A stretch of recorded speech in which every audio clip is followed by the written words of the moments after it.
If you want to resize objects in Tinkercad quickly and accurately, you're in the right place.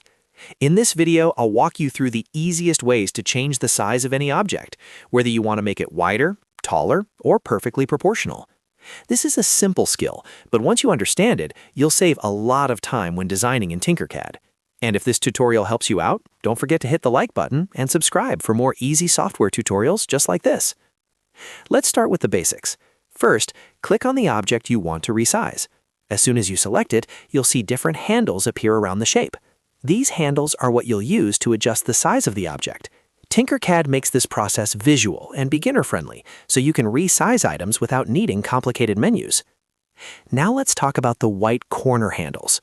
These are the small white boxes located on the corners of the object. If you drag one of these corner handles, you can resize the length and width at the same time.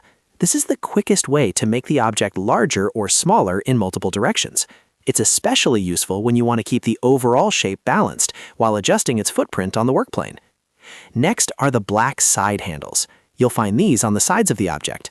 If you drag a black handle, you only change one dimension at a time, either the length or the width, depending on which side you choose. This is helpful when you want to stretch the object in just one direction without affecting the other side. It gives you more control when fine-tuning your model. If you need to change the height of your object, use the top handle. This is the white box above the object. Dragging it up or down adjusts the height only. That's especially useful for 3D designs, where the vertical size matters just as much as the base dimensions. Whether you're creating a box, a custom part, or a layer design, the top handle helps you shape the object exactly how you want it. If you want to keep the object proportional, there's an easy shortcut. Hold down the Shift key while dragging a white corner handle. This resizes the object uniformly in all directions, so the proportions stay consistent. This is perfect when you don't want to distort the shape. For example, if you're scaling a design down for printing or making a duplicate larger while keeping the same look, proportional scaling is the best option. And if you need exact measurements, Tinkercad gives you manual entry too. When you select the object and hover over the resize handles, you'll see dimension labels appear. These are the numerical boxes that show the current size. Just click on any of those values and type in the exact number you want.